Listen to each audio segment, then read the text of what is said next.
Hello, everybody. Welcome back to the finale of Forbidden Siren. Uh, I already beat the game last time. This is just going to be me fucking around a little bit with the time attack mode,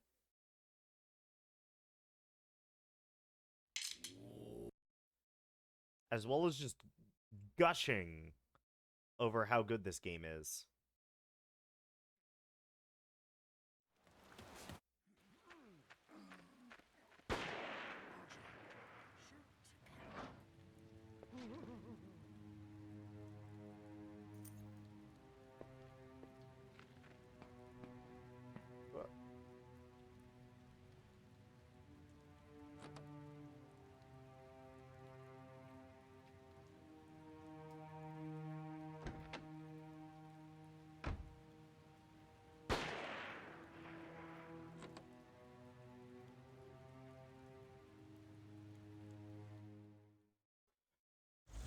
And there we go, just like that. Mission accomplished. 12 12.64 seconds.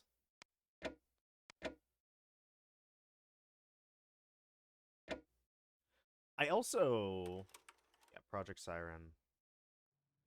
Oh man, it literally just takes me back. Interesting. Okay, that's weird, honestly.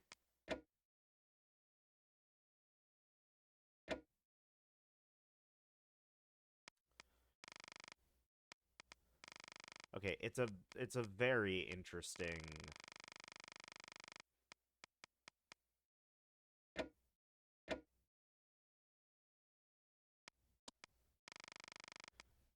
Very interesting setup.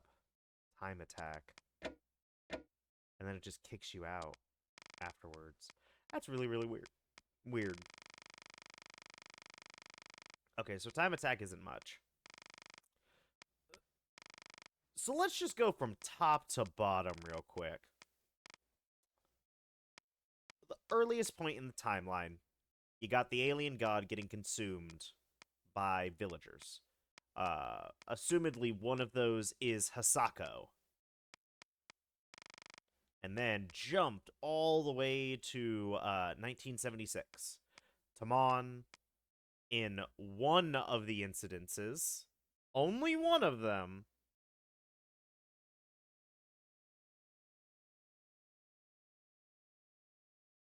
only one of them, uh, and is the sole survivor of the 1976 Hanuda incident. And then X days ago, we have Kei Makino. On an errand for the Kajiro family, Miyata delivers an envelope to Makino. Unable to suppress his anxiety, Makino seeks out Hisako after Miyata leaves. She soothes Makino, wearing an expression of utter benevolence. Interesting.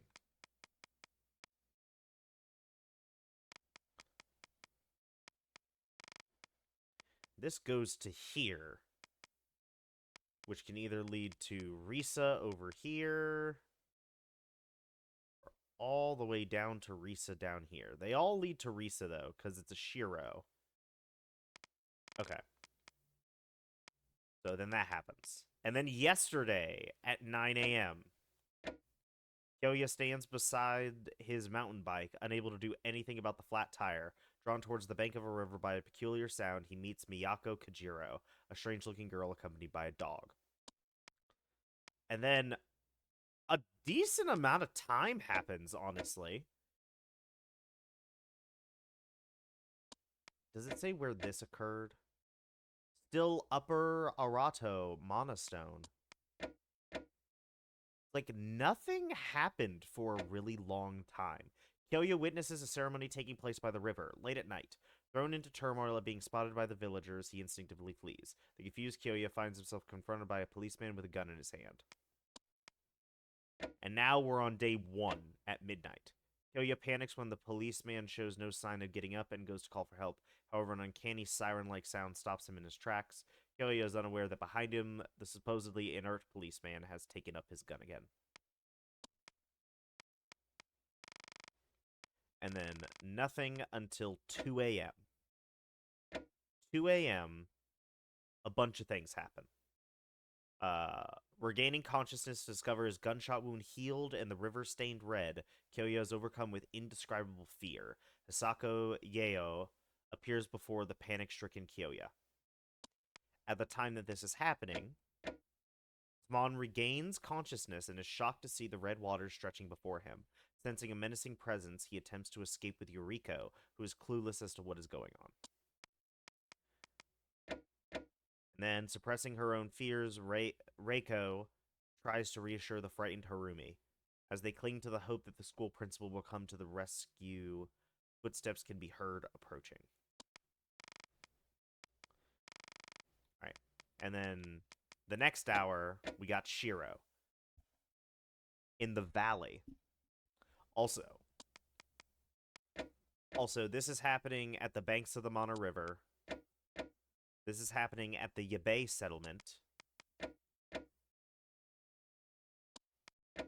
These are all kind of happening at the Monostone. And then this is happening at the elementary school. And then this one is happening in the Orafushi Forest in Jinokubi Valley. Miyata regains consciousness in the forest. The mounds of dirt and scraps of vinyl sheeting around him indicate to the horrified Miyata that something has been dug up. What has been dug up?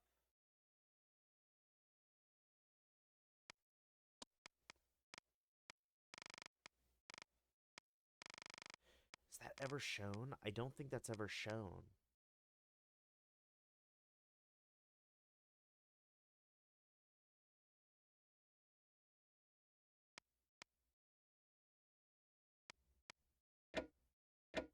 Next hour, Risa Onda, now conscious, does not know what to make of the unfamiliar houses in front of her. She cannot remember where she has been or what she has been doing. Hearing a strange voice behind her, Risa rushes to hide herself. Okay. And that's happening at the abandoned house in Tabori. And then next hour, we play as Kay at the banks of the Mana River. Makino wanders aimlessly along the riverbank, not knowing how to deal with this sudden chain of events. He cannot suppress his feelings of fear and trepidation. Becoming worried about the missing Hisako, he gathers his wits and sets out on a search. And then, at 7 a.m., a bunch of stuff happens. The chapel of Irazu Valley, Kyoya and Hisako arrive at the church. Although Hisako explains to Kyoya about the unique history of the village and church, it does not quite make sense to him. Hearing a scream outside, Kyoya volunteers to investigate and steps out alone. And Shiro, while Miyata is stupefied by the appearance of buildings from another era, Mina's identical twin sister Risa beseeches him for help. Desperately, Risa questions him regarding Mina's whereabouts. And then Miyako. Kyoya discovers Miyako crying next to the corpse of her dog. Worried, he tries to drag her away, but still in tears, she turns to face him and beats at his chest with clenched fists. And then, at the chapel of Irazu Valley, after Kyoya leaves, a horrified Mr. and Mrs. Maeda come to find Hisako, who is waiting alone in the church. She tries to reassure the overwrought parents who fear for their daughter's safety. And at 8 a.m., we got Akira. A milky white morning fog envelops the trail with a sense of foreboding. Akira Shimura sets off with hunting rifle in hand, and this is at the Masumi Trail at Gojaku Peak. Around the same time, in fact, there is actually time. So 7:13, and this says after 7:38. 25 minutes later.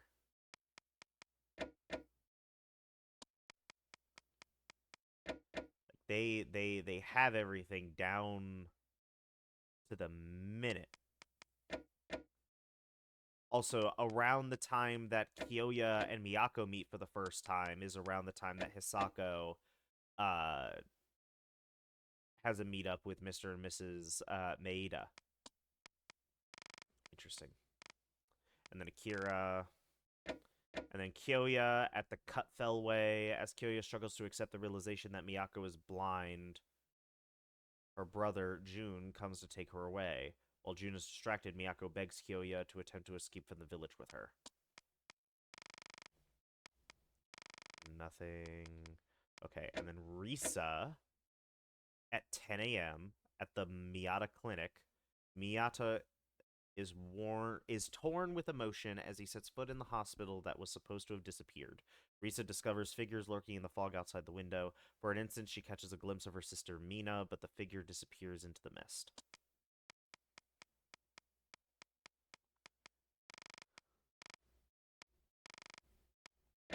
And then Naoko comes into play at 11 a.m.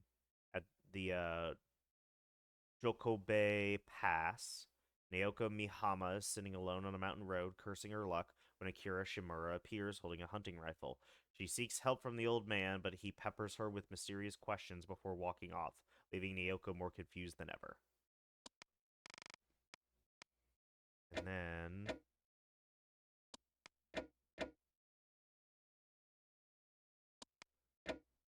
at this time, Tamon listens to the echoing siren with a pained expression. He rebukes Yuriko for attempting to drink the water to alleviate her thirst. Tamon sets out alone in an attempt to get to the bottom of the situation. And then Makino makes his escape with Tomoko in tow, baffled by the red waters that have overrun the village. The sight of the figures heading out to sea and the sound of sirens fills him with utter despair.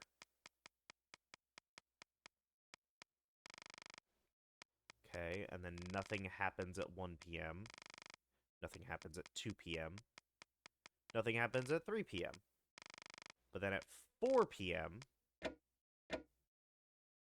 atop the watchtower, Akira Shimura addresses someone pictured in the old photograph that he is holding. Dropping the picture, he spots Yuriko trying to escape from a group of Shibito and slowly takes aim with his gun.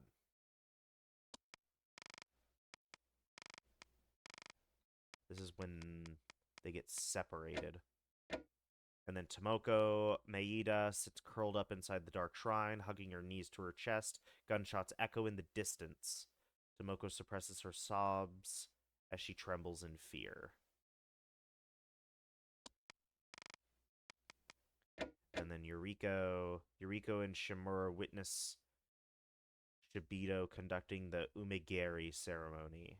As they look down at the shoreline, losing all hope, Shimura raises his gun to his head and shoots himself as Yuriko watches the Shibito. And then this is at 5:54. And that's also at 5:54. So the gunshot she heard was legitimately probably Akira killing himself. Although it doesn't work.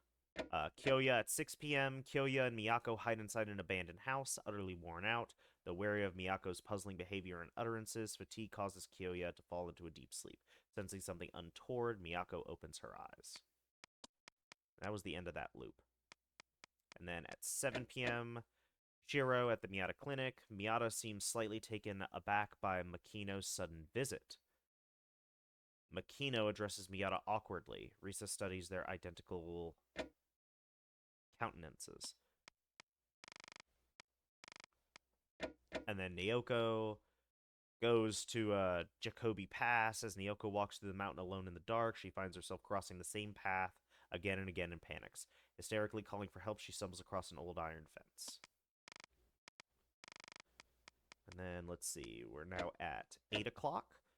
Tamon returns for Yuriko to find her staring longingly at the water and admonishes her. As he tells her about the brain who controls the rest of the Shibito, they hear an inhuman scream. Okay, so when Tamon tells Yuriko to sit tight,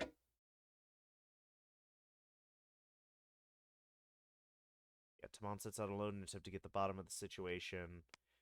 And then during this 8-hour period, Yuriko flees the area and then encounters Akira and then just sees all of that. And then Tamon returns for Yuriko, staring longingly at the water. And then nothing. And then at 9 o'clock, Tomoko, alone after becoming separated from Makino, Tomoko is frightened by seeing Akira Shimura slumped on the ground and flees. She is soon exhausted and unable to move, whereupon a smiling Hisako Yeo appears in front of her and tells her that her parents are safe. And that's probably where she dies, honestly. Risa, spurred by something within her, Risa explores the dim hospital. The darkness echoes with the voice of her sister, who is calling her name over and over. Fearfully, Risa shines a light towards her sister, revealing a figure that is no longer human. After wandering at length around the mountain paths, Naoko reaches the school gymnasium. As she peers about the gymnasium apprehensively, someone locks the door behind her from the outside. Interesting that it says someone. At the Miyata Clinic, Makino hesitates even as the Shibito Mina advances upon Risa before his eyes. However, Miyata steps in and drives Mina off. Makino is tortured by remorse for having been unable to take action, but Miyata offers words of comfort. And then Reiko, while hiding in the storeroom, Harumi recounts the dream she saw, spurring Reiko to draw the young girl tight. An inhuman voice echoes in the distance, and they are again struck with fear.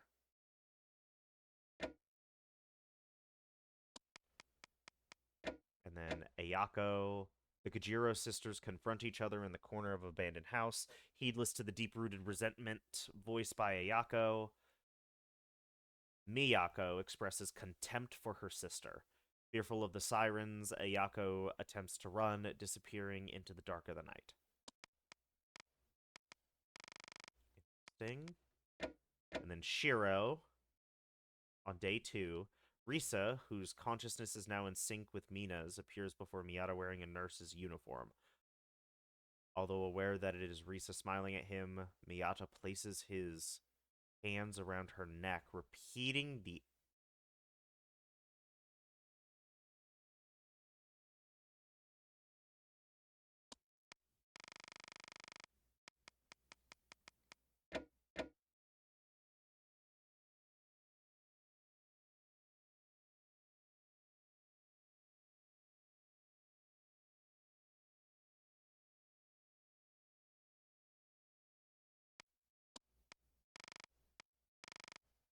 oh.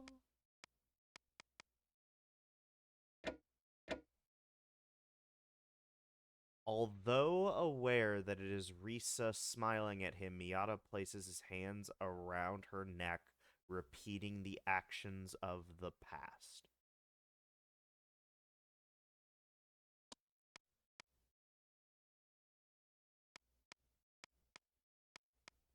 So,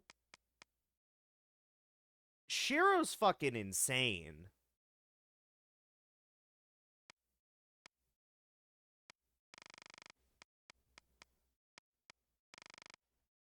Shiro fucking killed Mina.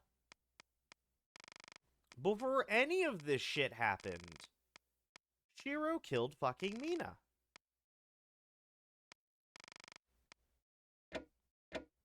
And buried her body. And then another Haruda Village incident occurred, and because she was dead, she became a Shibito. Miyata regains consciousness in the forest, probably lost consciousness because of the sirens. The mounds of dirt and scraps of vinyl sheeting around him indicate to the horrified Miyata that something has been dug up. He dug the fucking hole. Also, Mina is constantly seen wielding a shovel as a weapon. Oh my god, I'm going to be sick. Akira. As the sirens reverberate, Akira Shimura's eyes flutter open once again. He despairs to find that even shooting himself in the head has no effect. His Dirasori chuckles mount. His Dursori? I honestly don't think I've ever seen that word. Miyako. The supine and half-conscious Kyoya begins to react to the sound of the sirens, becoming tormented with pain. Miyako cuts open their palms and places them together, letting their blood mingle in order to relieve Kyoya's suffering.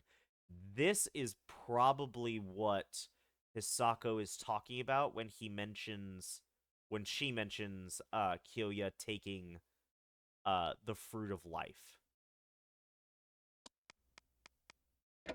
And then Mina, this happened way before the Shira one. In the examination room, Risa and Makino wait for Miyata, who has gone after Mina. Makino falls silent behind Risa as she stares out the window. Mina presses Risa's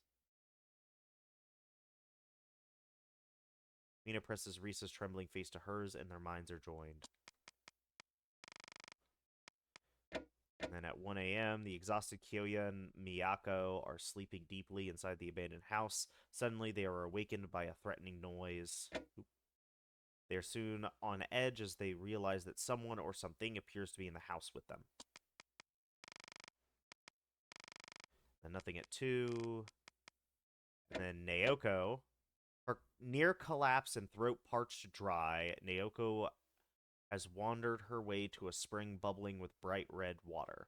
Muttering to herself with a vacant look on her face, she slowly begins to submerge herself in the water.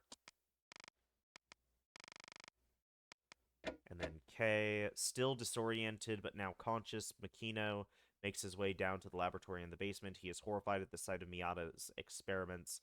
Makino condemns him for revealing the secrets of the Shibito and flees from the hospital.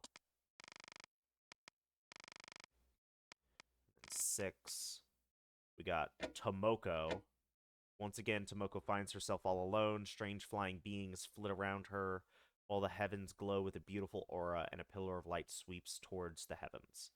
Determined to find her parents, Tomoko sets off towards the church.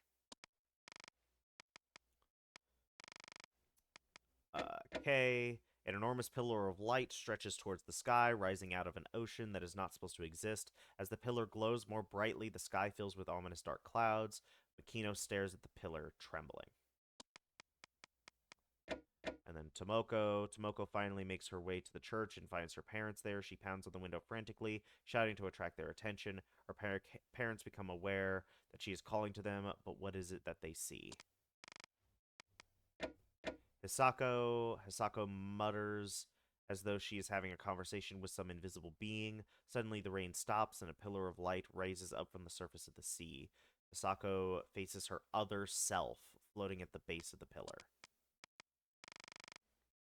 And then Kyoya. At dawn, Kyoya and Miyako gaze out over the village through the morning fog. They are filled with terror at the sight of the sinister pillar of light that stretches between the sea and sky. Miyako appears to be in great fear of some intangible force. At 9 a.m., Kyoya attempts to cheer up Miyako, who is on the brink of despair. He is rewarded by a fleeting smile. However, Jun, who has tracked them down, takes aim at Kyoya, and he falls into the depths of the cannon. Miyako screams in horror. And then Tamon confesses to Yuriko that he was born in Hanuda. Even as they manage to find something to smile about during this time of calm, a gun is trained on Yuriko's chest. And then Hisako, as Miyako attempts to trace Kyoya's consciousness after his fall into the cannon, Jun tries to drag her away, becoming aware of Hisako Yeo standing before him. Jun instinctively shrinks from her benevolent smile without knowing why. And then Yuriko, with no strength remaining, Yuriko collapses on the riverbank and loses consciousness. Also sapped of all strength, Kyoya collapses nearby. Suddenly, a figure approaches the two unmoving bodies. And then a lot of time passes where nothing happens. And then Harumi, inside the storage closet, Harumi is awakened by the sound of animated conversation. She suppresses a scream of horror with her hands as she peers through the crack and discovers that the source of the voice is a happy family gathering of half Shibito. Half Shibito. Why half Shibito? That's an interesting way to phrase that. And then Miyako, you see your sleeping self. Several figures surround your sleeping form. They seem to be lusting after something. An eerie sound is heard, and the figures turn towards you in surprise. Hang on, what the hell is this? What is this cutscene?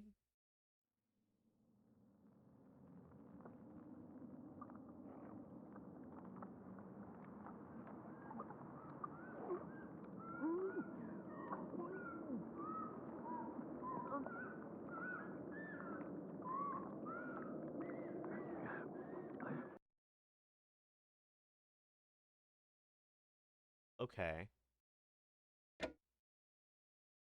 So we saw that cutscene. Oops. Miyako was seeing that.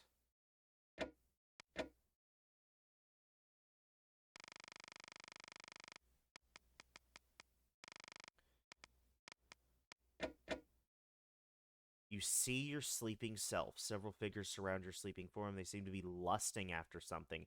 An airy sound is heard, and the figures turn towards you in surprise. Interesting. Shiro. Miyata confesses to Yuriko, who has regained consciousness, that he saved her and Kyoya out of a warped sense of pride. He tells the two of them that he views them as tiny beacons of hope, and then makes his departure. And then Tamon, while searching for Yuriko, Tamon comes across the old hospital that was supposed to have disappeared 27 years ago.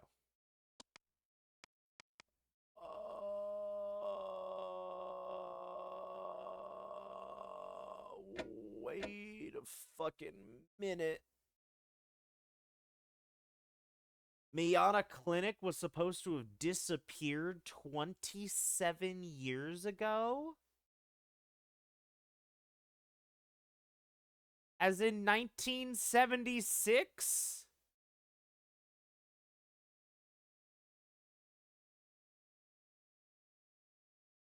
This isn't. Oh, oh, oh no. Oh my god. Oh my god. This isn't.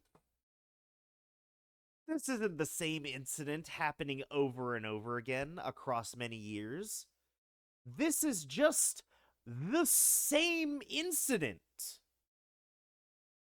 This is it. There is one Hanuda incident. It's happening across multiple lifetimes.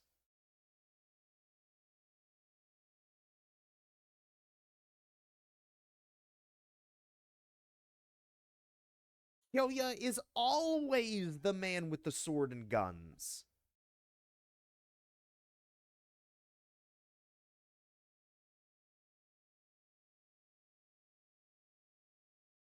There's always a mudslide.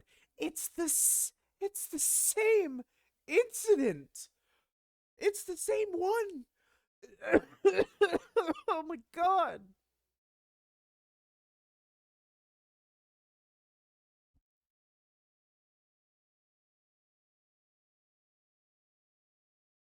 Why they heard sirens. Oh, oh my head. Oh my head. There is one Hanuda incident. It is an incident, but it's an incident that spans multiple years.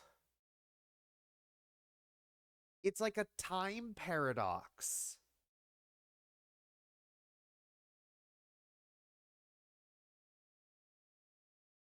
That's why this hospital is here. Because of this incident.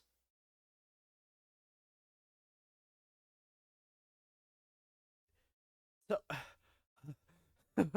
this incident happened in 1938, 1976, and 2003. As far as we know, those are the only three instances. There's probably more, but as far as we're aware, those are the three instances. Those instances, however, despite the difference in years, are the same incident.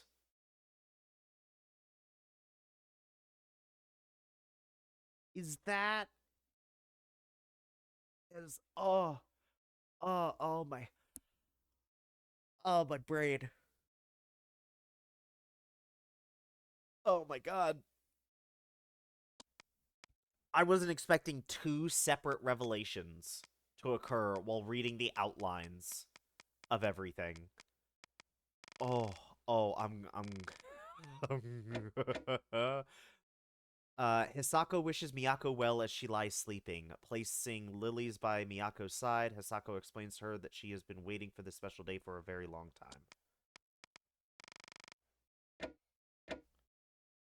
Kyoya is stunned to see that the nest has grown large enough to engulf the village. He devises a plan to infiltrate it together with Yuriko under cover of the raging storm.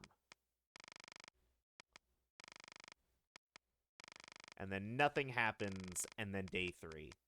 On day 3, Harumi keeps plodding along the path, shutting her ears to the sound of the sirens. Spotting a sobbing villager by the roadside, Harumi drops her guard and draws near. Suddenly, the villager turns to face her and begins to cackle. And then Hisako, as if responding to Hisako's call, flames materialize out of the mirror pool and envelop Miyako. A grotesque figure materializes as if to take her place, and against Hisako's will, it begins to attack those present. Kyoya, a piercing blue sky, an endless expanse of vibrant green grass stretches before Kyoya and Miyako. Though they lean against each other, their eyes do not meet. Miyako vehemently wishes for the entire village to disappear. Then Tamon regains consciousness in the depths of the nest, repulsed to find himself revived by the red water. Beside him are Kyoya, who has also come to, and Makino, now totally out of his mind. Though chances are slim, Tamon decides to gamble on what little hope that is left and forges on with Kyoya.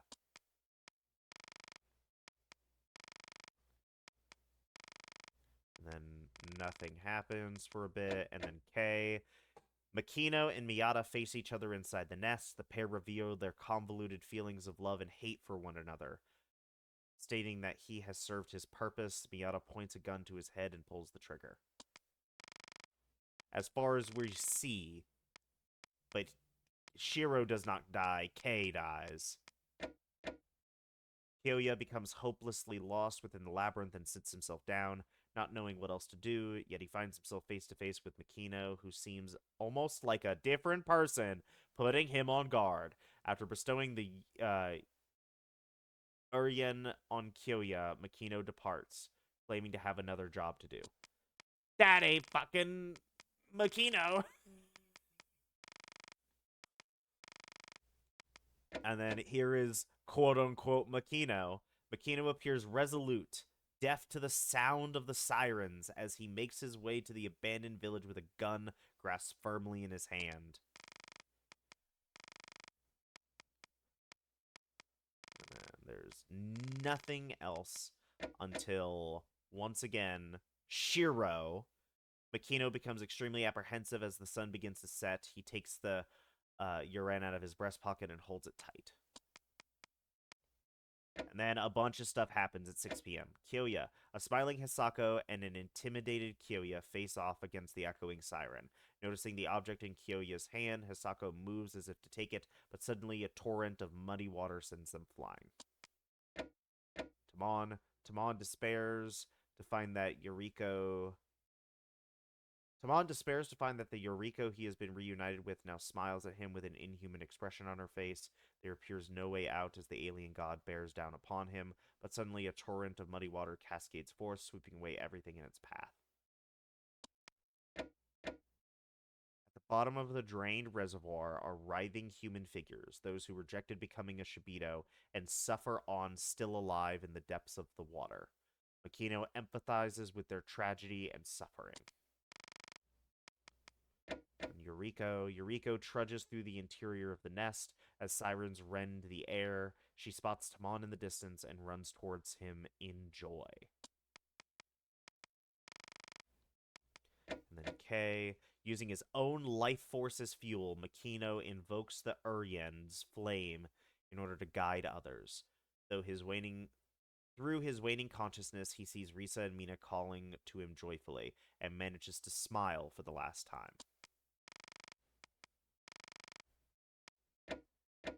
And then Kyoya gazes at the mirror pool. In its surface, he sees himself reflected in the mirror of Miyako over his shoulder. Drawing upon the strength of her blood, Kyoya makes his way past the mirror pool.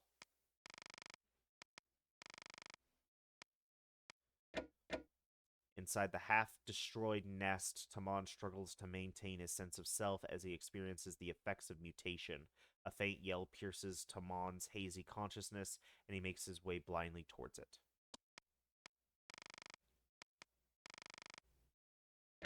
Right. And then Inferno. Having gotten past the mirror pool door with Miyako's help, Kyoya hunts down the injured alien god. There is an expression of a determined resolve on his face, and as he confronts the surprised and furious Hisako. And then Tamon comes across a familiar house, the childhood home that was supposed to have been lost to him. Inside, he finds his parents smiling at him, just as he recalls from his childhood memories. Tamon clings to them, sobbing as if he were that child once more. Harumi. Hisako disappears into the darkness of the disintegrating inferno. Harumi is cornered by Eiji Nagoshi with no hope of escape in sight, but even as a Shibito, Reiko Takato is intent on protecting Harumi, and she assails Nagoshi. And then Hisako. Enveloped by the Urian's flames, the alien god thrashes about in agony. The screaming Hisako's air begins to turn white. Now that the god is dead, the immortality is no longer a thing. Kyoya carries numerous guns, countless bullets, and a katana.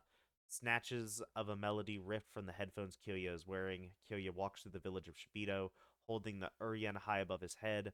Flames rain down upon the village. And the final one, Kyoya walks amidst a group of smoldering houses. Yuriko bursts in upon the Takeuchi family gathering and forcibly drags Tamon away. In tears, Harumi wanders the endless expanse of mud all alone.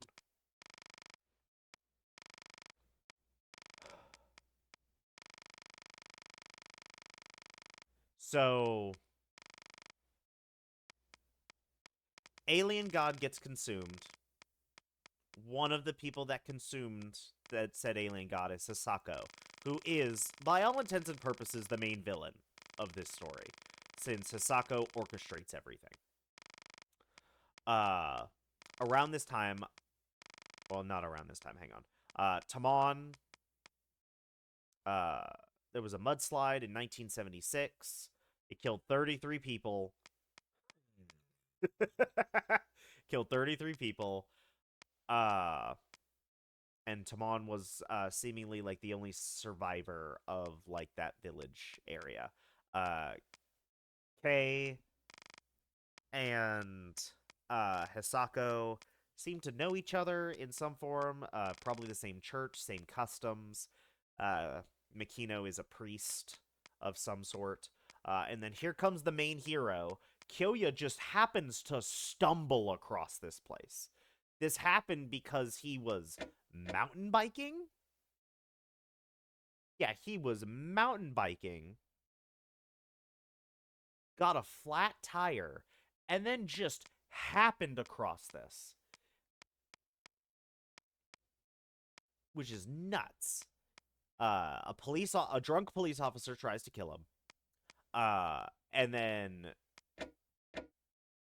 Kyoya accidentally runs him over, more than likely killing the police officer. At this point, you are now in the 3-day. We are now in day 1 of 3 of the Shibito uprising. And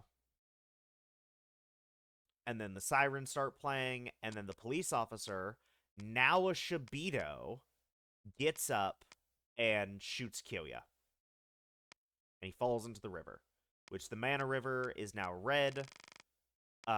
So does Kyoya also become like a quarter Shibito or something like that? Because he fell into the red water. Passed out in the red water, washed up on shore after being submerged in the red water. The only other person that we have seen get submerged into the red water is Naoko, and that does not go well for her at all. I'm starting to wonder, especially since where is it? This one right here. Tamon despairs to find that the Yuriko he has been reunited with now smiles at him with an inhuman expression on her face. I also thought the same thing when I saw her. I was just like, that seems weird. She's a Shibito now. That really, really sucks. But then we get her uh her scenario. Here's the problem with that though. The last playable instance of Tomoko, this playable instance right here, Tomoko's already a Shibito. We play as Shibito Tomoko in day 2, 6 a.m. because none of the Shibitos care about her. We don't see her as a Shibito, but the Shibito know that she is a Shibito. And so she starts knocking on the door, and even in the cutscene, we don't see her as a Shibito, we see her as Tomoko. But then the parents see her as a Shibito. And then there's like this line from here. Voices of a happy family gathering of half Shibito. What the hell is a half Shibito? But that's besides the point. Because hang on, I need to watch the cutscene of Mina Onda. Let me watch this cutscene again.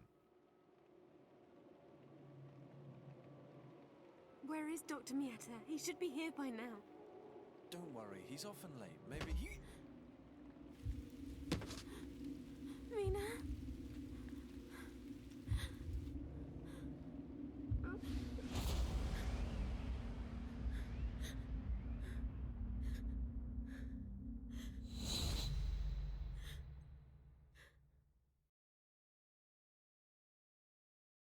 Okay, that also shows Shiro totally gonna like choke her to death. And then playing his kids.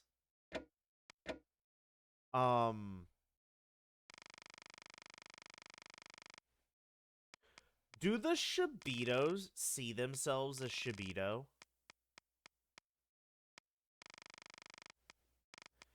Cause once again, the Tomoko thing, we played as Shibito Tomoko and didn't even realize it. And then we watched the cutscene immediately afterwards, and she looked normal up until we got the perspective of the parents, who then saw her as the Shibito. And she's always been a Shibito, because in the last stage that we play as, the Shibito don't care about her. The only reason why they don't care about her is because she's a Shibito. Why would they care? She's one of them. And then, like, this cutscene right here, reunited, now smiles at him with an inhuman expression on her face. But then we actually can see Yuriko's point of view. And in Yuriko's point of view, she is still just normal Yuriko. And then there's the last playable Tamon inside the Tamon struggles to maintain his sense of self as he experiences the effects of mutation.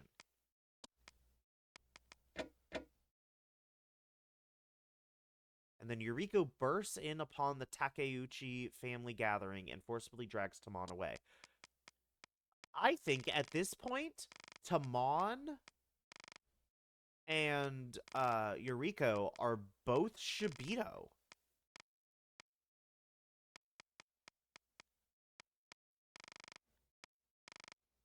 I think the only characters that don't turn into Shibito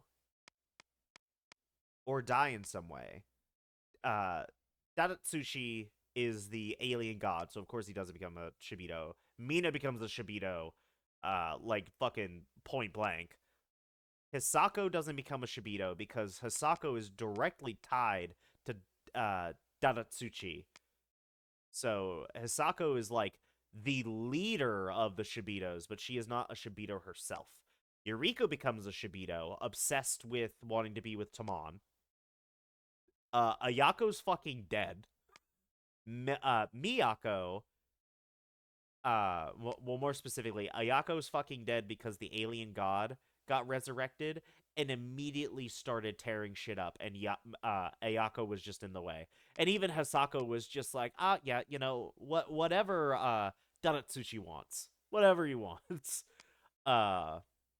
Miyako is sacrificed in order to bring this alien god about. Naoko, obsessed with um, wanting to be youthful forever, purposefully submerges herself in the red water becoming a Shibito. Tomoko becomes a Shibito while sadly looking for her family. More than likely, she fully becomes a Shibito after meeting up with Hisako. So that's probably what causes her to become a Shibito. Akira attempts to avoid becoming a Shibito by killing himself, but it turns out that, and this makes sense because the rain is red too. Just any part of you ingesting the red water, even if it's in a wound, kind of like Kyoya, you just become a Shibito.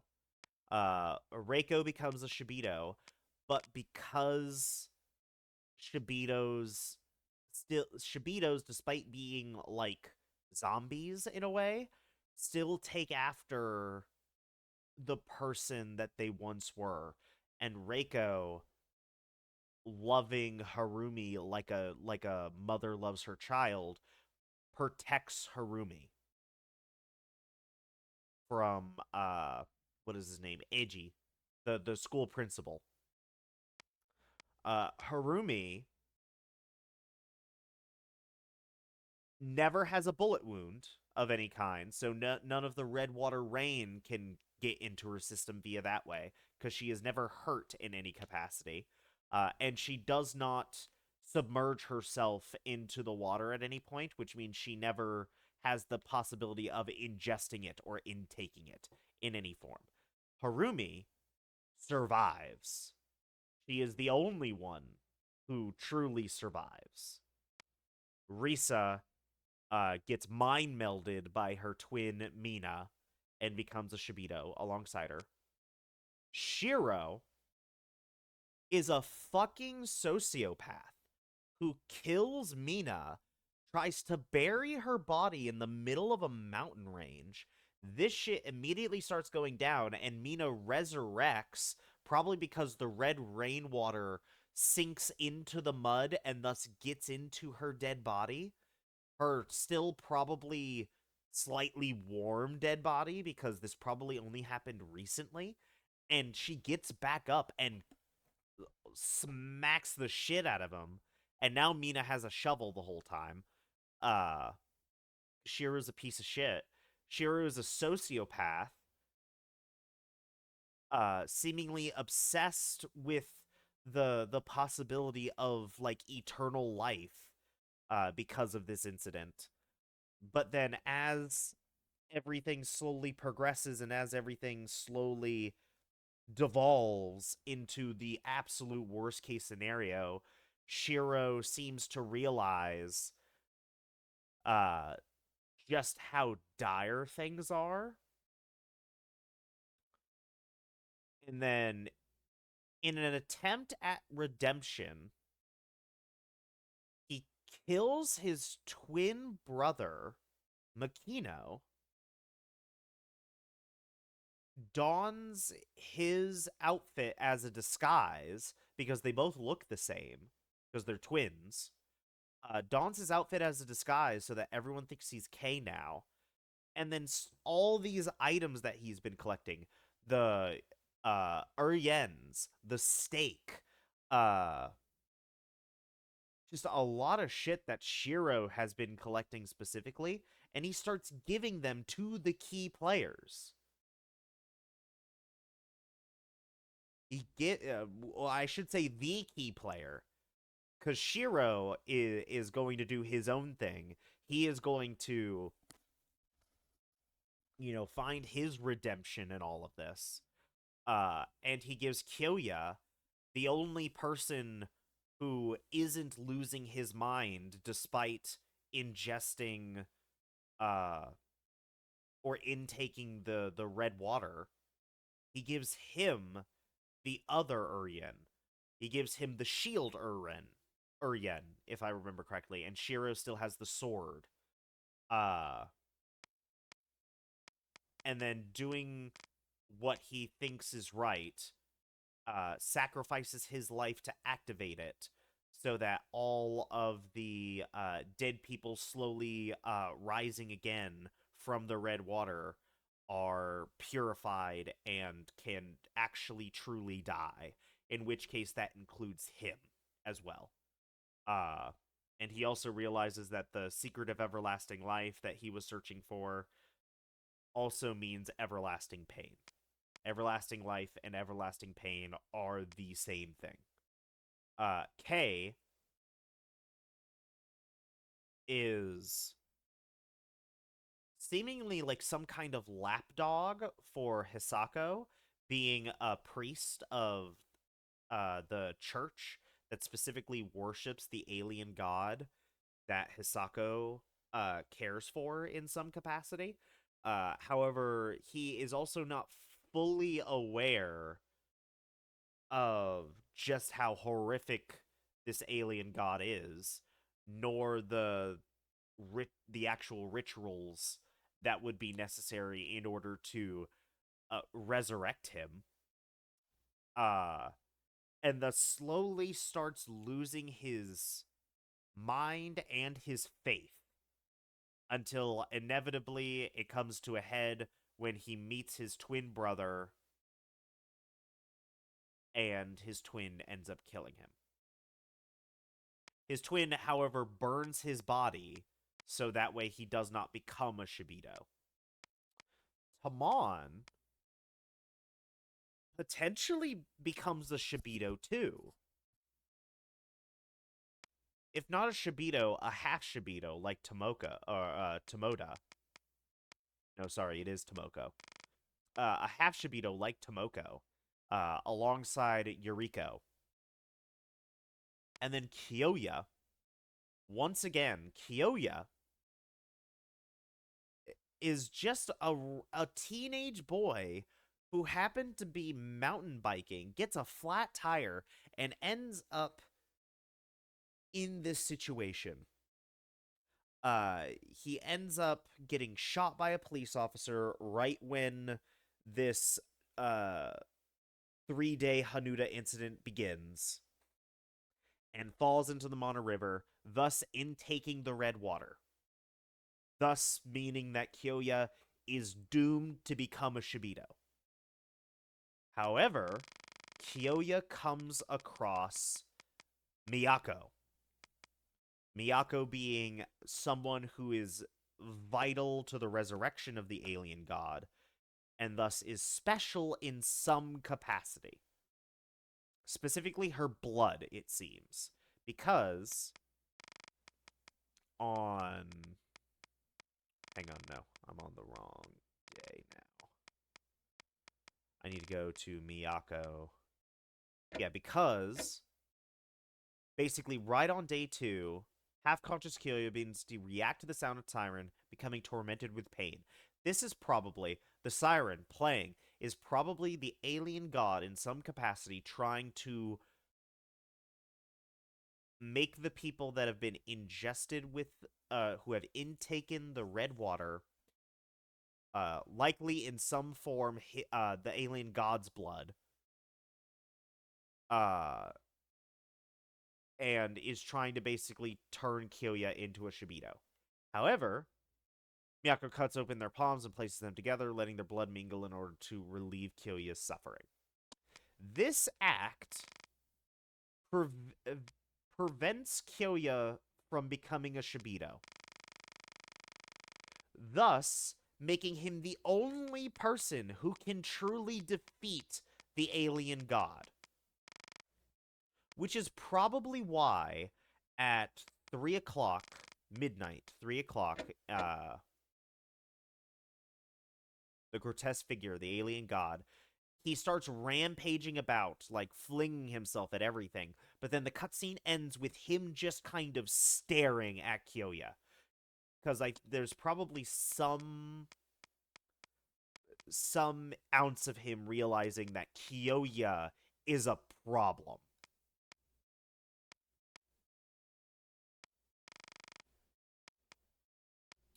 And then Kyoya's just a Chad, for like all of day 3, basically. Before eventually, once again, because Miyako gave him his blood, he's able to go into the mirror pool, and thus he's able to go into Inferno, the home of the alien god. Uh, he kills Jun. What's this family name? Kojiro. He kills Jun Kojiro, the secondary antagonist, who becomes a Shibito at this point. So Hisako is just a bitch, just straight on through. Like, Hisako has no allegiance to anything other than the alien god. The Kojiro family, despite everything, despite how pivotal they were into resurrecting this alien god, once the alien god was resurrected, the remainder of the Kojiro family, who gives a shit? They don't matter anymore. God is here already. It doesn't matter that they're around anymore. They can go away. They're good as like a vessel. They're good to be like Shibito, to be underlings, but they have no real power here anymore. They have no use anymore other than as foot soldiers. But Kyoya kills him, gets a Kojiro heirloom, which a Kojiro heirloom, alongside everything else that Kyoya has encountered, allows him to defeat Datatsuchi. So Kyoya has the red water, thus dooming him to be a Shibito. However, Miyako gives him her blood, the fruit of life, and thus he cannot become a Shibito anymore. Shiro, uh, as seemingly a last bid of goodwill, as a way to repent for everything that he's done, gives Kyoya the Yuren, or one of the Yuren, which is vital into defeating the alien god. And then Shiro sacrifices himself. But then Kyoya, after said sacrifice, Kyoya now has the Yuren and can now defeat the alien god. However, because Kyoya has the red water in his blood, he is doomed to stay in Hanuda forever, potentially, within this forever constantly happening event that is also just the same event. Thus, all these characters are constantly forced to repeat this event every single, like, I don't know, like 30 years or something like that. Something close to that. 30, 40 years, 35 years, maybe. But they're not actually experiencing again. It's just them. That's just them. This event happens, quote unquote, every 35 years, but it's just the same event. It's the same event every time. Uh, but because Kyoya had the hang on, I'm losing my mind right now. Because Kyoya has ingested the red water, Kyoya is trapped in Hanuda forever. And thus he's the man behind the slaughter. He is the man with the swords and the guns that kills the 33 villagers. Because it's a small village. It seems like a really, really small village. Hanuda. So the 33 people he killed are probably all 33 people that are in Hanuda. Or at least that part of Hanuda. And then Harumi, being the only survivor, I think does an interview with whoever was on that website at www.shibito.com. Gives an interview saying that she occasionally sees him, the man with swords and guns, in the fog. So, once again, Harumi being the only character to not intake the red water in any form or fashion, is able to escape from this nightmare. She is able to escape from this time warp loop nonsense nightmare, while everyone else is either dead, a Shibito, or trapped forever, constantly killing the same 33 Shibito over and over and over again. Which is sadly Kyoya's fate, I believe. Kyoya is a soldier. Kyoya is a soldier. He is a warrior who dedicates the rest of his life, his probably eternal life because of the red water. Kyoya's life is now dedicated to constantly killing the Shibito people over and over and over again so that they cannot do any more harm, so that the foot soldiers of the alien god cannot do any more lasting harm. I think that's the plot.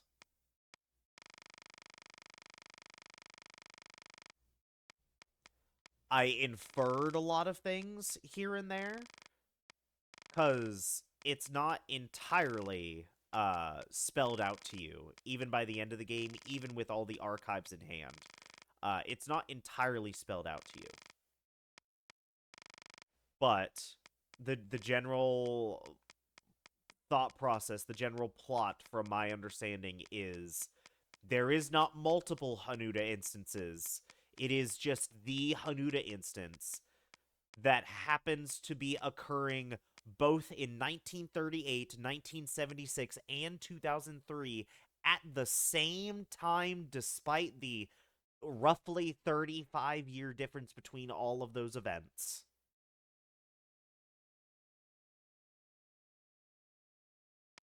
Everyone inevitably dies in some form or fashion, except for Harumi, who was protected by Takato to her literal dying breath, and even after her dying breath, and thus never ingests any of the alien god's blood. I think that's what the red water is supposed to be.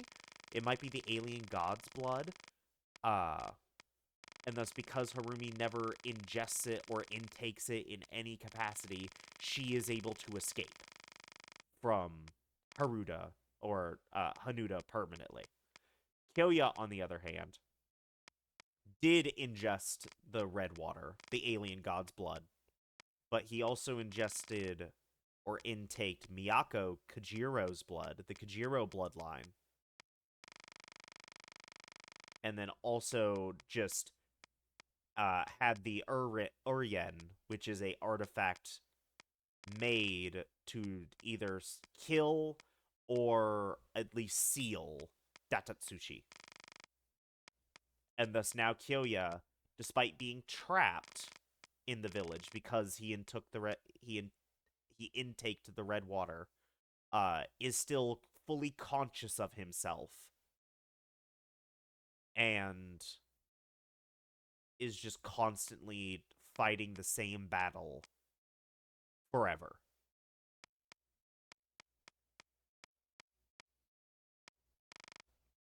And I think that's it.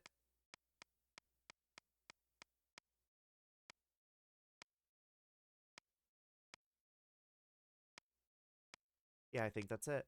There were two. I can't believe just going over the plot again literally revealed two more things. The fact that it's not the same instance happening multiple times. It is just point blank the same instance just happening at the same time despite decade-long differences. Uh and then the fact that Shiro is just a piece of shit.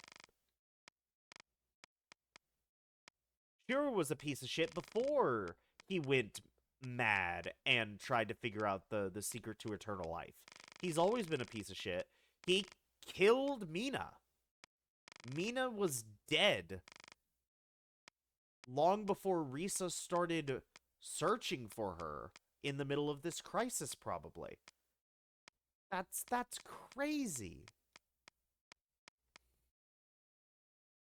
That's nuts. And it's been an hour, and I've just been talking about everything this game has to offer.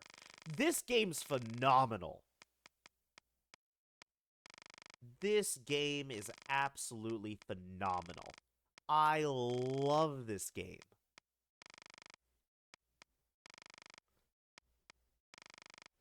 I hope the chain of events that I have strung together are at least close to correct. I'm pretty sure they are. Like I said, I inferred a lot of things from the archives, from how the outlines of each day are kind of worded together, as well as just having to kind of make some polls. But I don't think they are like out there polls, especially considering that this game is already kind of out there. But yeah.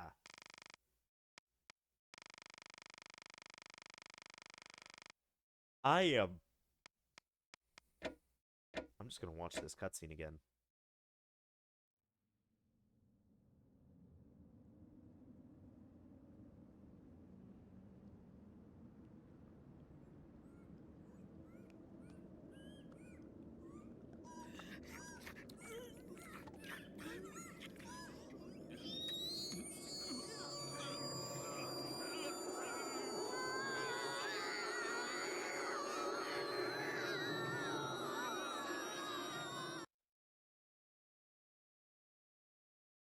Yeah.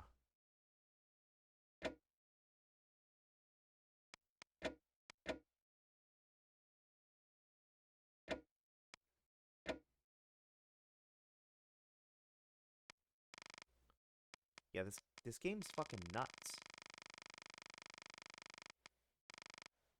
And then I'm gonna go here again.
Here, we don't need to see the credits.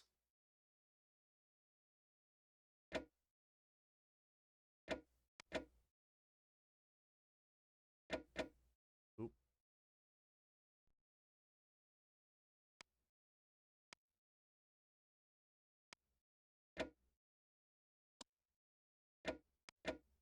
Okay, I accidentally hit the wrong button. We're just gonna go here.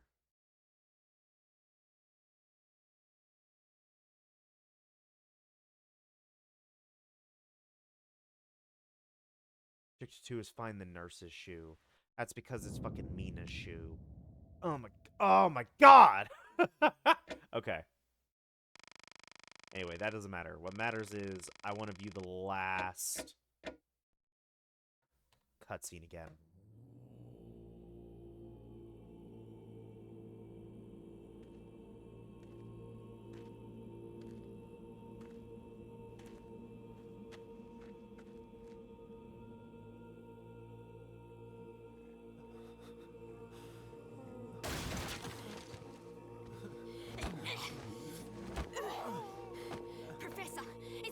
be playing happy families. Come on! Father.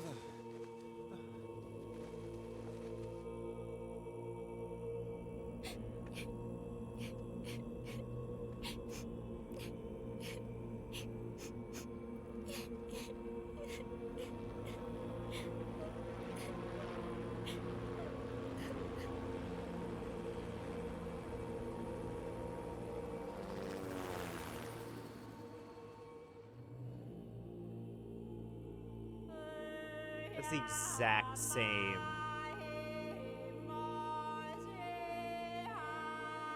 Like, other than the helicopters being heard, that's like the exact same, like, final cutscene for Harumi that Tamon had because of the landslide.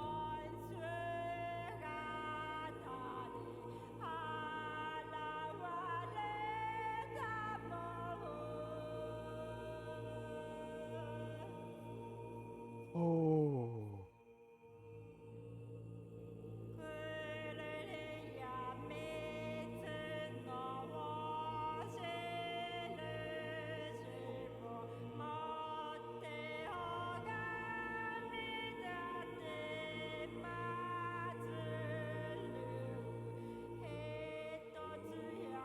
Yeah.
This game is incredible.